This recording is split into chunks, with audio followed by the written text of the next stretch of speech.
আসসালামু আলাইকুম প্রিয় দর্শক, বিডি রমণীর রান্নাঘরে আজ আপনাদের জন্য থাকছে পাটিসাপটা পিঠা তৈরির সহজ রেসিপি। পাটিসাপটা পিঠা খুবই মজাদার একটি পিঠা, কিন্তু রেসিপি জানা না থাকায় তৈরি করতে পারছেন না অনেকেই। তাহলে চলুন দেখে নিই রেসিপিটি।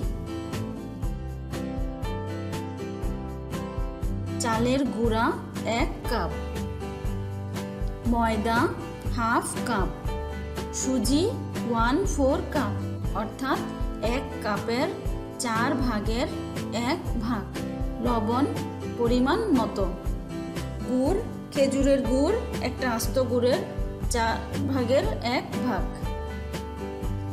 চিনি 8 টেবিল চামচ, ঘি 2 টেবিল চামচ।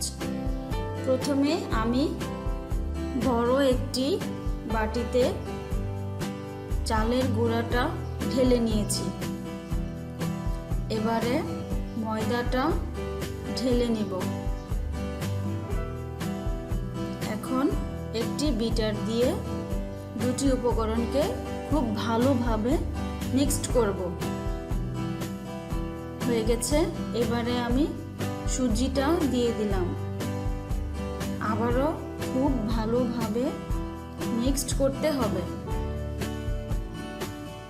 চিনি দিয়ে দিলাম,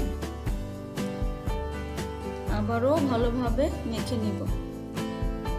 এবারে আমি গুড়ের পানিটা দিব। গুড়টাকে আমি 1.5 কাপ পানিতে গুলে নিয়েছি। প্রথমে অর্ধেকটা পানি দিব।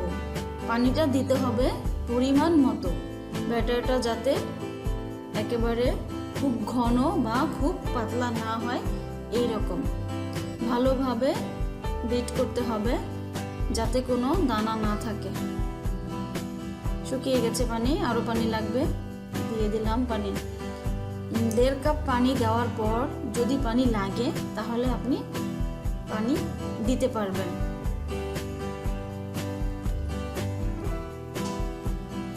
খুব ভালো করে নেড়ে আমি একটা স্মুথ ব্যাটার তৈরি করব। অল্প একটু লবণ দিয়ে দিলাম।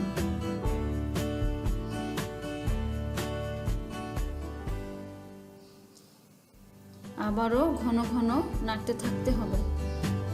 হয়ে গেছে ব্যাটার তৈরি, স্মুথ একটি ব্যাটার হয়েছে।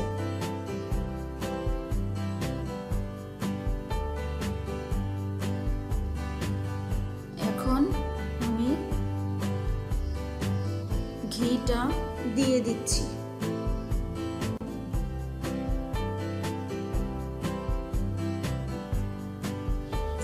এখন অনেক সময় নিয়ে এটিকে এভাবে বিট করতে হবে।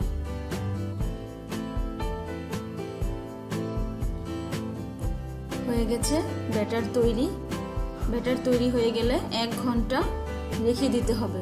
এই 1 ঘন্টা সময়ের মধ্যে আমি ক্ষীরসাটা তৈরি করে ফেলব। ক্ষীরসার জন্য লাগছে ফুল ক্রিম দুধ হাফ লিটার, নারকেল বাটা 4 টেবিল চামচ, আমি নারকেল কুড়িয়ে বেটে নিয়েছি, গুড় খেজুরের গুড় পুরো আস্ত একটি গুড়ের অর্ধেকটা, সুজি 2 টেবিল চামচ, এলাচ 3টি। প্রথমে আমি আধা কেজি দুধকে জাল দিয়ে অর্ধেকে করে নিয়ে আসব। দুধটা অর্ধেকে নেমে আসা আগ পর্যন্ত এভাবে নাড়তে থাকতে হবে। নেড়ে নেড়ে দুধটাকে ঘন করতে হবে। দুধ ঘন হয়ে গেছে, দেখতেই পাচ্ছেন একেবারে অর্ধেকে নেমে এসেছে। এই পর্যায়ে আমি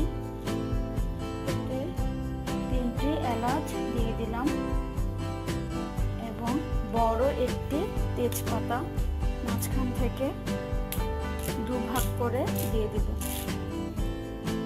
এটি আমি এক্সট্রা দিয়েছি, আপনি চাইলে নাও দিতে পারেন।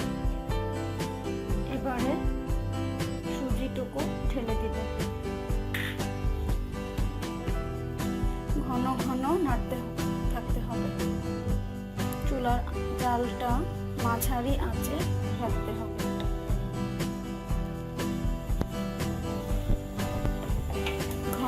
গেছে, দেখতে পাচ্ছেন।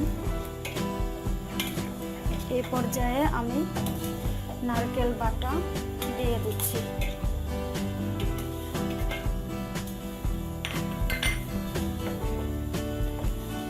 এবারও ঘন ঘন নাড়তে থাকতে হবে।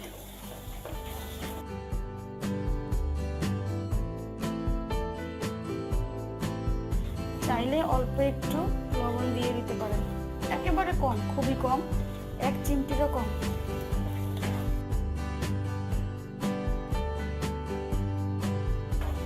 হয়ে গেছে খিরসা তৈরি।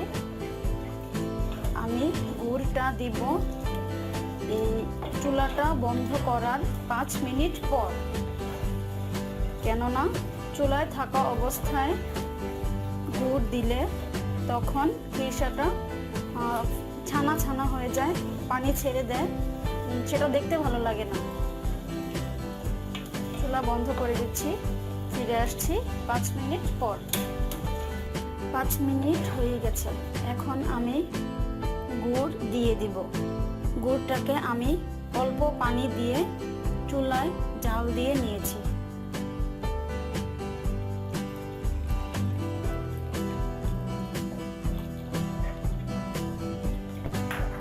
ঘন ঘন নাড়তে থাকতে হবে।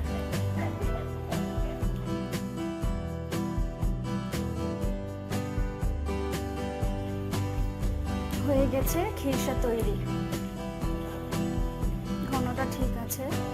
যদি আপনি গুড় দেওয়ার পর ভালো করে মিক্সড করার পরও দেখেন যে খিরসাটা পাতলা লাগছে, তাহলে একটু জাল দিয়ে নেবেন।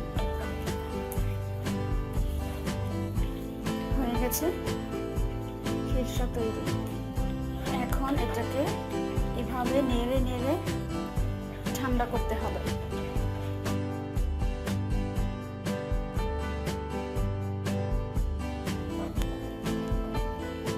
1 ঘন্টা হয়ে গেছে। এখন চুলায় একটি প্যান বসিয়ে দিলাম। এই পর্যায়ে আমি একটি টিস্যুতে ঘি মেখে দিয়ে ফ্রাই প্যানটা এইভাবে ভিজিয়ে দেব।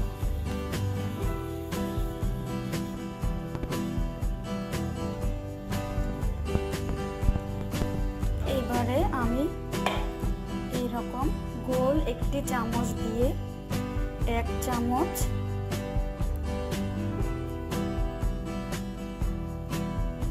দিয়ে দিলাম ফ্রাই প্যানে এবং এইভাবে ঘুরিয়ে ঘুরিয়ে সব জায়গায় সমানভাবে রুটির মতো করে ছড়িয়ে দিতে হবে। এই পর্যায়ে 30 সেকেন্ডের জন্য ঢেকে দিলাম।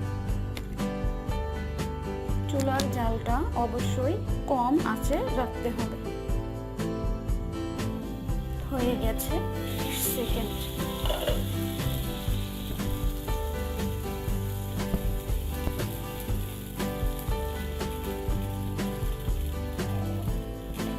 এই পর্যায়ে আমি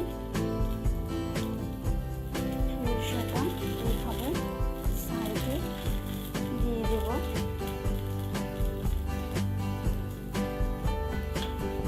এবারে এইভাবে উল্টিয়ে দিতে হবে।